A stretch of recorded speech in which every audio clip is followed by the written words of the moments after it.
Good evening.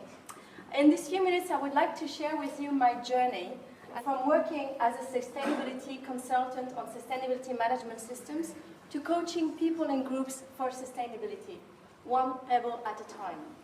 There's a saying that goes, you cannot read the label on the jar you're in. Well, let's say we all live in the same jar. And the first time we had the opportunity to see how beautiful and finite it is was in December '72, in this picture taken by Apollo crew members. In 1972, we were 3.9 billion people on the planet, and the first oil crisis was a year away.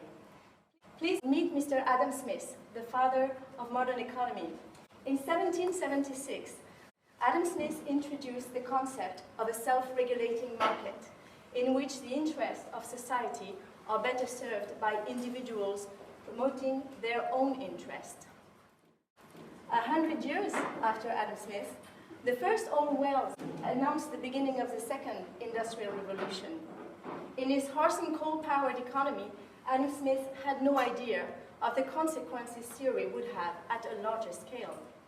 250 years after Adam Smith, we are now 7.2 billion people on the planet. This is 10 times as many as in 1776. Our world has changed. Technologies have changed. Physics and human sciences have changed.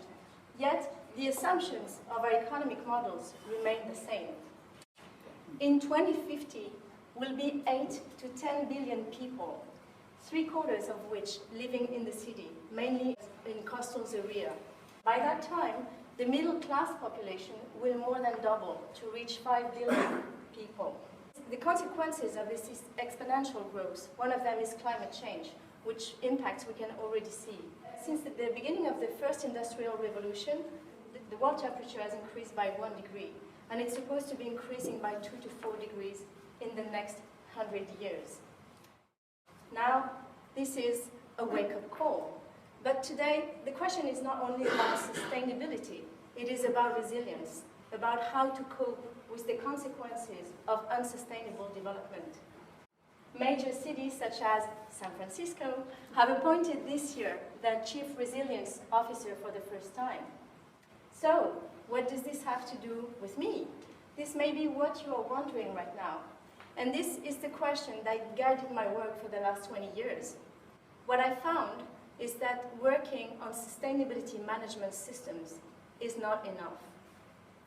In 2010, when BP Deep Horizon platform exploded, BP was listed in the Dow Jones Sustainability Index. In my trainings, I was using BP as a best-in-class example for their sustainability strategy and reporting.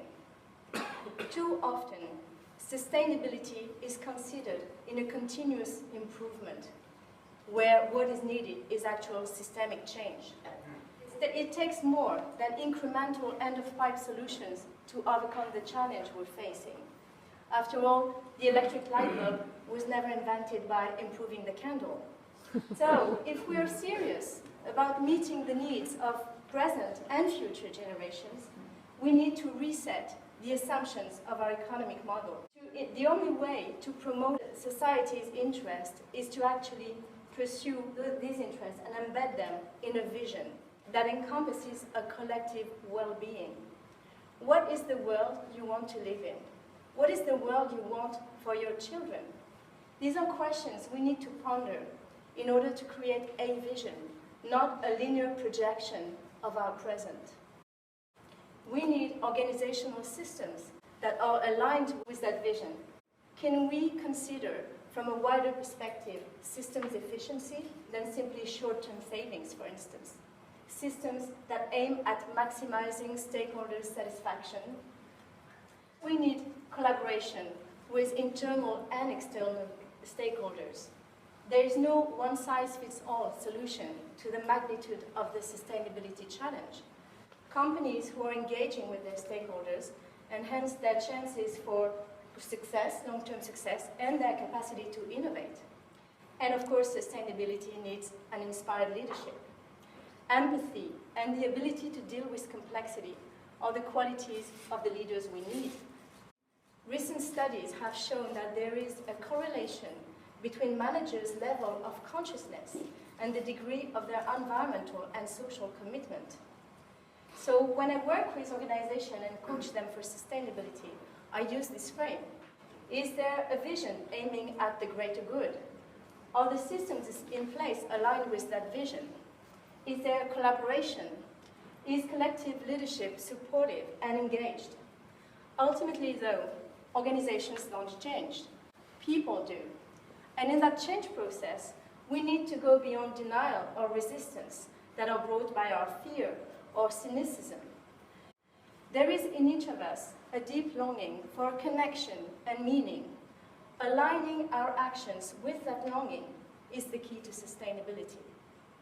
Aboriginal people from Australia taught me two things: that sustainability is the outcome of an attitude that honors the legacy of ancestors and the gift of nature, and that sustainable decisions are those taken for my good and the good of all. So, sustainability one pebble at a time is a call for action, for people, for groups, for organizations, to develop empathy and connection with others and with nature. I believe we have our part to play as consumers, as citizens, as professionals. So what will be yours?